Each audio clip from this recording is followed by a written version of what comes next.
A messy home doesn't just look untidy. It wears you out. You walk from room to room and something feels heavy, even when you can't quite name it. The clutter presses on you quietly, and the strange thing is, it's not always about having too much to clean. Sometimes it's about not having clear rules for the space. A few simple rules, applied today, can change how a room feels within hours, not weeks. That's not a promise of magic. It's just the honest truth about what a little structure does to a home. Tip 1. The first rule is this: everything that comes into the house needs a place to go, not eventually, right away. One of the most common reasons homes become messy is that things get set down just for now and then stay there for days. A bag dropped by the door, a jacket on the chair, a piece of mail on the kitchen counter. These small things pile up fast, and before long, the whole house feels like it's holding its breath. The solution isn't to spend an afternoon reorganizing everything. It's to decide today where a few key things belong, and then put them there every single time. A hook by the door for bags, a small tray for mail, a designated chair for tomorrow's outfit. Once those landing spots exist, things stop drifting. It takes less than a minute to set something in its right place, and when you walk through a room and everything is where it belongs, something lifts. The second rule follows naturally from the first. Flat surfaces are not storage.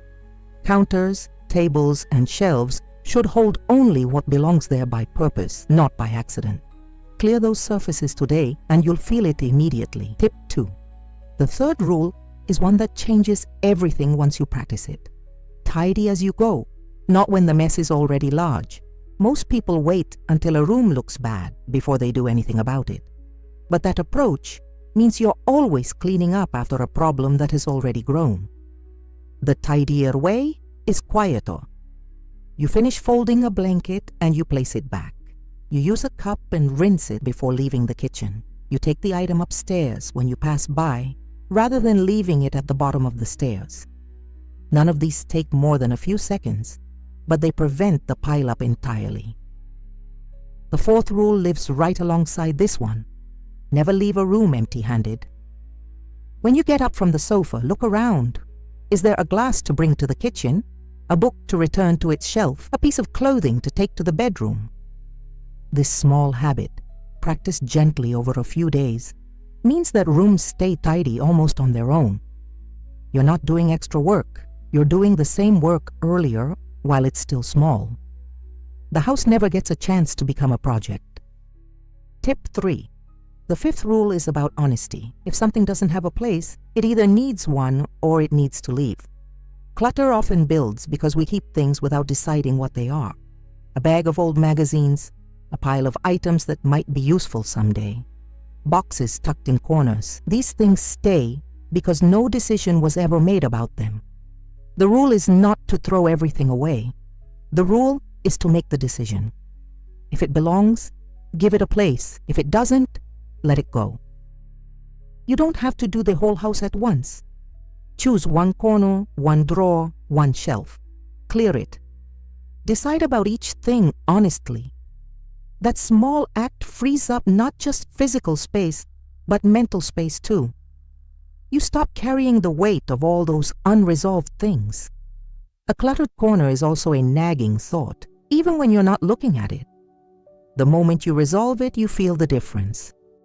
Start with one area today and see how different it feels to walk past a corner that is calm and intentional. If this kind of thinking feels useful to you, consider subscribing and leaving a comment below. It helps to know what's working for people and what you'd like to talk about next. Tip 4. The sixth rule is about where messes are born, and most of them are born in transition zones. The front entry, the kitchen counter, the surface beside the bed. These are the places where things land when we move from one part of the day to another. If those zones are managed, the rest of the house tends to stay calm. Spend 5 minutes on a transition zone each morning and evening. Clear what doesn't belong. Keep only what serves the purpose of that space. A front entry should hold what you need to leave and what you bring back, nothing more. A bedside surface should hold what helps you sleep, nothing else. Transition zones that are clear signal the whole house that there is order here. The seventh rule pairs naturally with this. End the day with a 10-minute reset, not a full clean. Just a walk through the main rooms, returning things to their places, flattening surfaces, closing drawers. 10 minutes before bed means you wake up to a home that feels ready. That feeling in the morning of starting in calm rather than chaos is worth more than people realize. It sets the tone for the whole day ahead. Tip 5.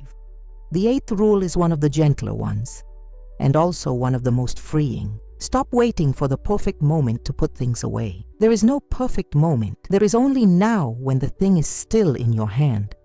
This is the truth behind what makes tidy homes stay tidy. It's not that the people in them have more time or more energy. It's that they put things away at the moment of use, not later. The coffee mug goes back. The scissors go back. The remote goes back. This takes seconds each time, but it prevents the cascade where one small thing leads to another and another until suddenly the whole kitchen feels impossible. The ninth rule reinforces this. Keep less visible on surfaces. The more things live on counters and tables, the harder it is to keep those surfaces clean. The fewer things live there, the easier it is to wipe down, reset, and maintain. This isn't about making your home look like a catalog. It's about making daily life easier for yourself. When surfaces are mostly clear, a quick wipe is all it takes to make a room look tidy. The maintenance becomes almost effortless. Tip 6. The 10th rule is perhaps the most important one. A home is not a showroom.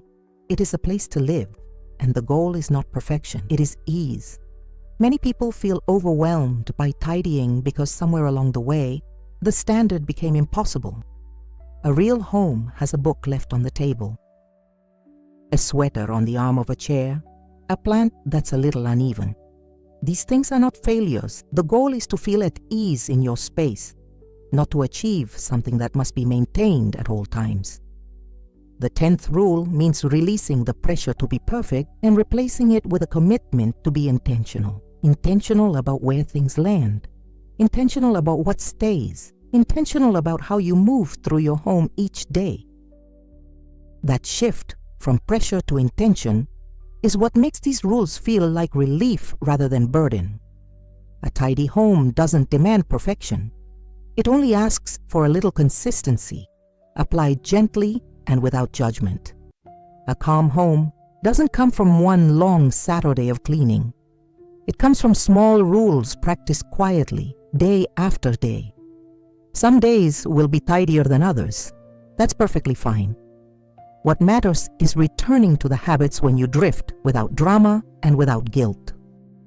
If you're feeling tired of the mess and wondering where to start with one rule, just one. Choose the one that felt most familiar or most promising and try it today. Not tomorrow, today. Clear one surface. Give one thing its place. End the evening with a 10-minute walk through your home. You'll feel the difference tonight. Small changes help a home breathe better. If you enjoy these simpler solutions and want to learn homemade recipes and habits that truly make daily life easier, I've put together a special material with many practical ideas. The link is in the pinned comment. If it feels right for you, just take a look. What would feel different in your home if just one of these rules became part of your daily rhythm? Think on it and take good care of yourself today.